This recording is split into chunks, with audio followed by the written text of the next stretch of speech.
नमस्कार। साथै प्रदेशको ताजा खबरको सङ्गालो प्रदेश समाचारमा यहाँलाई स्वागत छ। म दृष्टिवाणी धिताल। प्रदेश समाचार सुरु गरौं अहिलेसम्मका मुख्य समाचारबाट। हुम्लाको चङ्खेलीमा पहिरोले घर पुरिँदा 4 जनाको मृत्यु, मुगुमा 5 जनाको मृत्यु, कालीकोटमा मलामी गएका 13 जना पहिरोमा पुरिए। खोजी कार्य जारी। अविरल वर्षापछि आएको बाढीका कारण कर्णाली नदी खतराको तहमाथि। बर्दिया र कैलालीको तटीय क्षेत्र र होचा भूभागमा सतर्क रहन आग्रह। तनहुँको दमौली स्थित वेदव्यास संस्कृत माध्यमिक विद्यालय विद्यार्थीको आकर्षणको केन्द्र बन्दै। स्रोत साधनको कमीका कारण विद्यालय सञ्चालनमा कठिनाई। र गण्डकी प्रदेशमा हुन गइरहेको 9औं राष्ट्रिय खेलकुद प्रतियोगिताको ट्रफी पोखरामा सार्वजनिक। ट्रफीको लागत मूल्य 10 लाख रुपैयाँ। आजको प्रदेश समाचार सुरु गरौं हुम्लामा पहिरोले घर पुरिँदा 4 जनाको मृत्यु भएको सम्बन्धी समाचारबाट। हुम्लाको चङ्खेली गाउँपालिका 6 मा पहिरोले एक घर पुरिँदा 4 जनाको मृत्यु भएको छ भने 3 जना घाइतेको उद्धार गरिएको छ। लगातार परेको पानीले घरमाथि पहिरो जाँदा घर पुरिएको स्थानीय बकुमार शाहीले बताएका छन्। उनका अनुसार मृत्यु हुने 4 जना बालबालिका हुन्। घटनास्थलमा प्रहरी पुगी नसकेकाले के कति क्षति भएको हो अझै यकिन विवरण आइसकेको छैन। घटनास्थलमा नजिकैको प्रहरी जाँदै गरेको बताइएको छ। घटनास्थल पुग्न सदरमुकाम सिमकोटबाट 3 दिन हिँडेपछि मात्रै पुगिन्छ। स्थानीय शाहीका अनुसार घाइते 3 जनाको स्थानीय स्वास्थ्य चौकीमा उपचार भइरहेको छ। अहिले पनि झरी परिरहेकाले पुरिएकाको शव निकाल्न सकिएको छैन।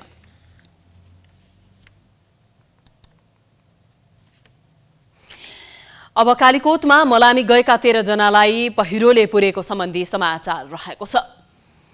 कालीकोटको राँचुलीमा हेमराज शाहीको अन्त्येष्टिमा मलामी गएका 13 जना बेपत्ता भएकाहरूलाई पहिरोले पुरेको पुष्टि भएको छ। घटनास्थलमा रहेका तिलागुफा नगरपालिकाका उपमेयर महेन्द्र बहादुर शाहीका अनुसार चिता जल्दै माथिबाट पहिरो खसेपछि भागदौडको क्रममा 13 जनालाई पहिरोले पुरेको हो। पहिरोले 10 भन्दा बढी घर पनि बगाएको छ। 4 घण्टा पैदल हिँडेर प्रहरी टोली घटनास्थल पुगेको छ। बेपत्ता भएकाहरूको खोजी कार्य जारी छ। बेपत्ता हुनेहरूमा हेमराजका बुवा कालीबहादुर शाही, वडा अध्यक्ष प्रसिद्ध शाही, प्रशान्त शाही, मोतीलाल शाही, नरेश शाही, छत्र शाही, धनबहादुर शाही, अनिल शाही, मानबहादुर शाही र खगेन्द्र शाही रहेका छन्। कालीकोटका प्रमुख जिल्ला अधिकारी रामहरि शर्माले बेपत्ता भएकाहरूको खोजी कार्य जारी रहेको बताएका छन्। अहिले पनि पहिरो जाने क्रम रोकिएको छैन। स्थानीयलाई कालिका माविमा राखिएको छ। बस्ती जोखिममा रहेको उपमेयर शाहीले जानकारी दिए। उनका अनुसार सो क्षेत्रमा इन्टरनेट विद्युत सेवा अवरुद्ध छ।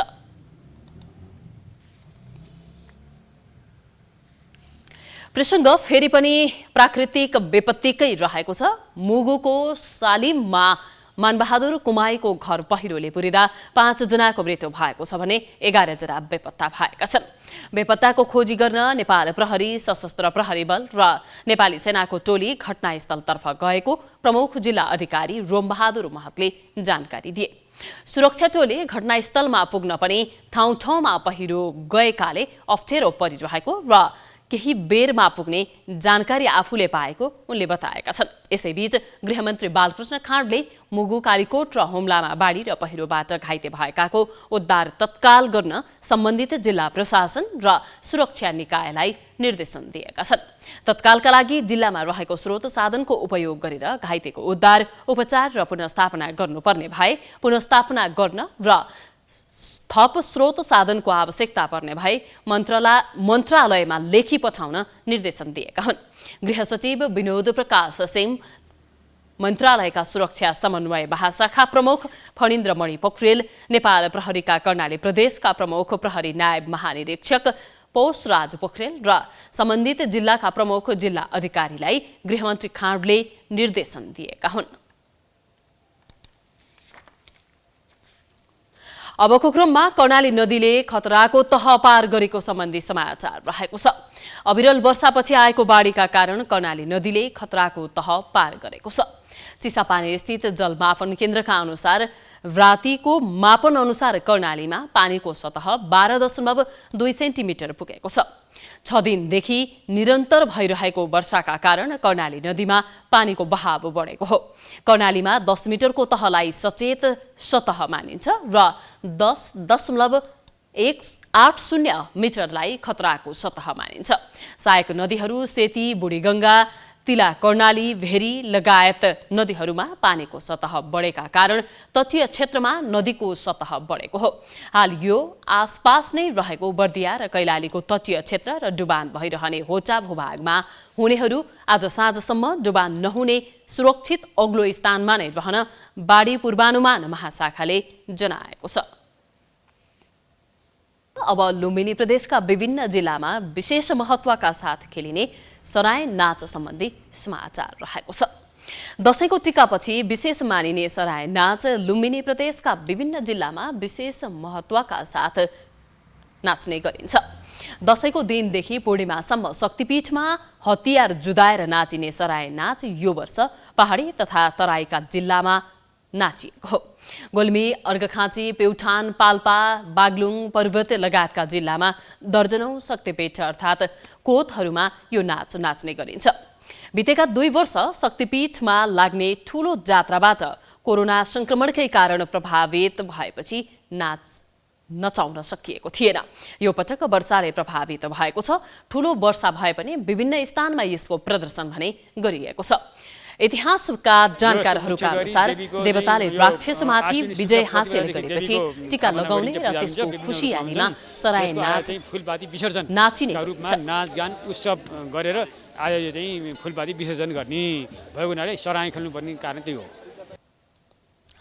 विशेष गरी दुर्गा र कालीका मन्दिरमा खुँडा, भाला, तलवार, ढाल लगायत घरेलु हतियारको प्रयोग गरी युद्धको झल्को दिने गरी नाचिने सराय नाचमा हतियार एक आपसमा जुधाइन्छ। राक्षससँगको लडाईँमा सत्यको विजयपछि त्यसका पुजारीले विजयोत्सव स्वरूपको मन्दिरहरूमा हतियार प्रदर्शनसहित सराय नाच नाच्न थालिएको हो। यसरी नाच्दा देवी भगवती प्रसन्न हुने धार्मिक जनविश्वास समेत रहेको छ।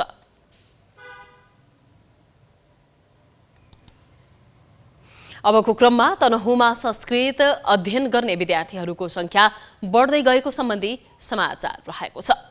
तनहुँको सदरमुकाम दमौलीमा महर्षि वेदव्यास संस्कृत माध्यमिक विद्यालयमा संस्कृत अध्ययन गर्ने विद्यार्थीहरूको संख्या बढ्दै गएको छ। विद्यालयले संस्कृत विषयमा कर्मकाण्डका विद्यार्थीहरू उत्पादन गर्दै आएको छ। पुरानो भाषाको रूपमा लिइने संस्कृत शिक्षाका लागि तनहुँ सहित नवलपरासी, स्याङ्जा, कास्की, लमजुङ लगायतका जिल्लाबाट विद्यार्थीहरू भर्ना हुन जाने गरेका छन्। एक रिपोर्ट। 50 जना गुरुकुल आवासीय सुविधा लिएर अध्ययन गरेको संस्कृत विद्यालयमा कुल 204 जना विद्यार्थी अध्ययन गर्दै आएका छन्। विद्यालयमा दैनिक रूपमा बटुकहरूले बिहानमा रुद्रीपाठ, पूजाविधि, सन्ध्या ध्यान, उत्तराङ्ग पाठ गर्दै आएका छन्। बिहान सबेरै उठी दैनिक नित्यकर्म सकेर 5:30 बजेदेखि 8:45 बजेसम्म पाठ गर्ने र साँझमा सन्ध्या ध्यान आरती गर्ने उनीहरूको दैनिकी छ। बिहानको रुद्रीमा दैनिक 20 देखि 25 जना विद्यार्थी हुने गरेका छन्।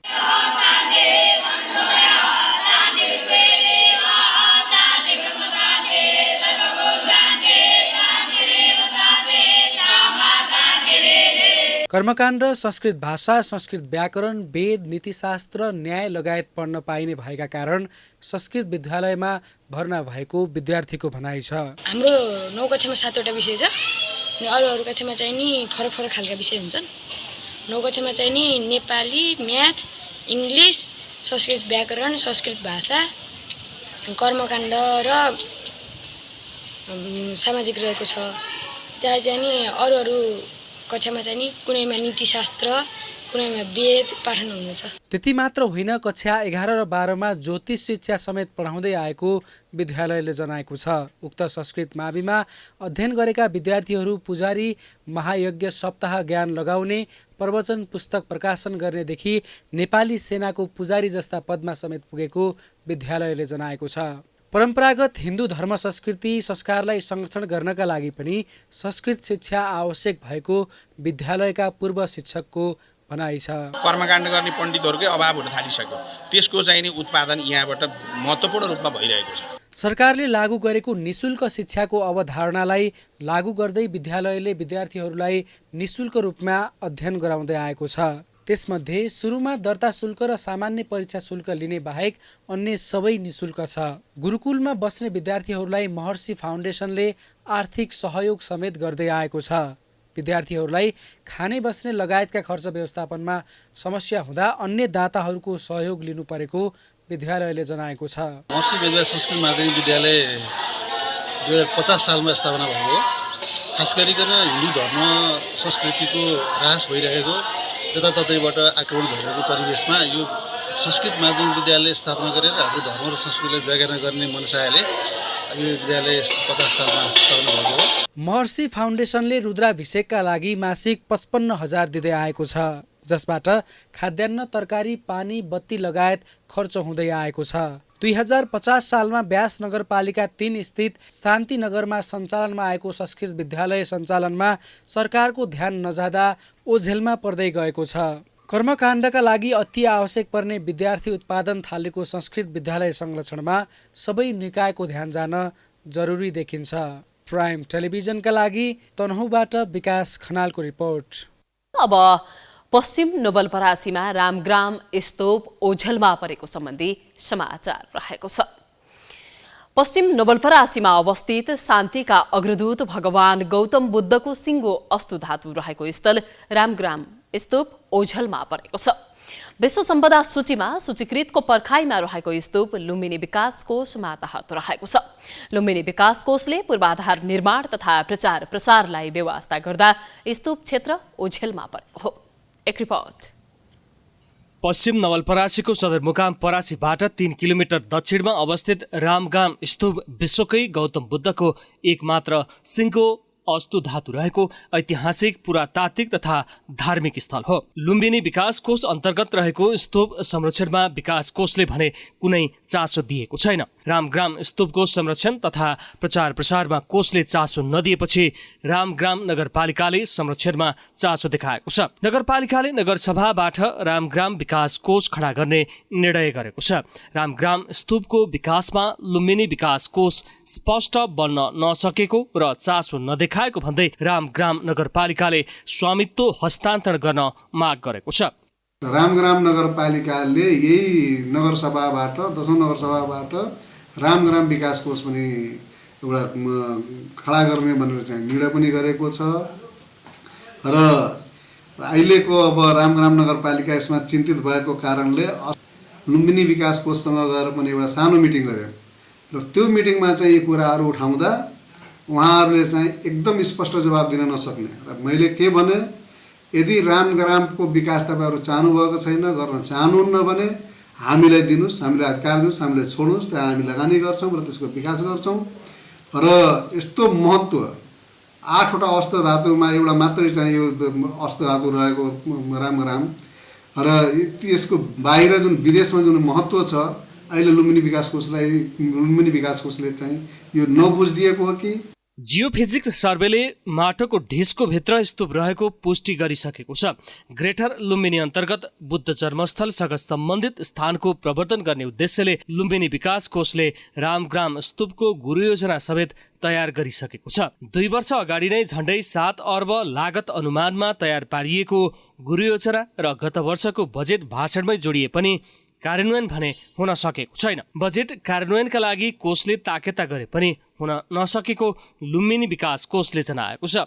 एउटा रामग्रामको लागि छुट्टै लुम्बिनीको जस्तै गुरु योजना बनाएको छ अनि यो चाहिँ नेपाल सरकारलाई पहिलादेखि ताकेता एकदम गरिराखेको, यो छिटोभन्दा छिटो इम्प्लिमेन्टेसनमा जानु पर्यो भनेर र गत आर्थिक वर्षको बजेटमा सम्माननीय राष्ट्रपतिज्यूले पनि अब रामग्राम गुरु योजना कार्यान्वयन गरिनेछ भनेर बजेट वक्तव्यमा पनि भन्नुभएको हो र रातो किताबमा पनि यो कुरा चाहिँ पब्लिस भइसकेको कुरा हो।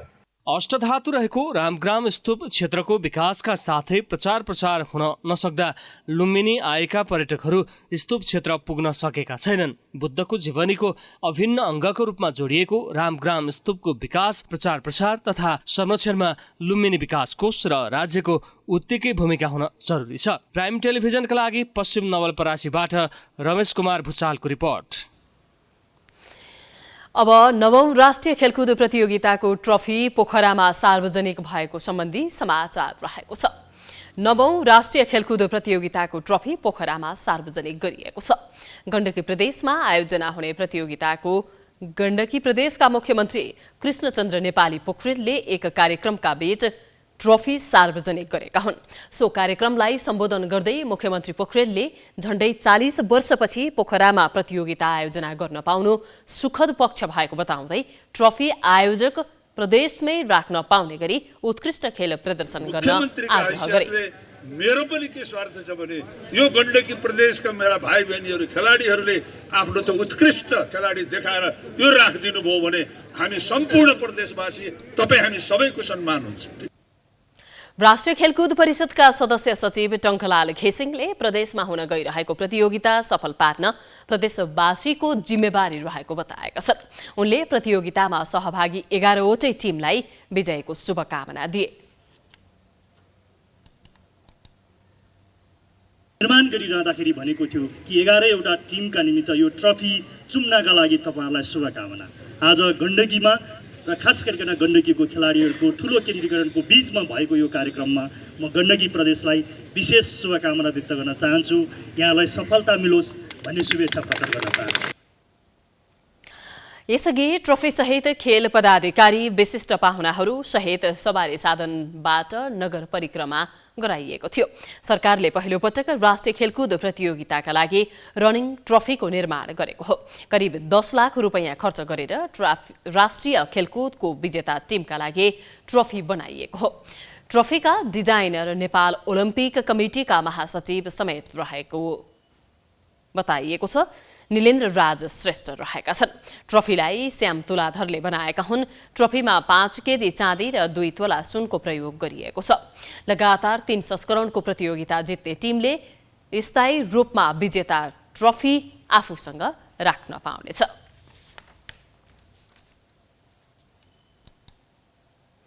प्रदेश समाचारको अन्त्यमा आइपुगेका छौं। जाँदा जाँदै मुख्य समाचार पुनः एकपटक।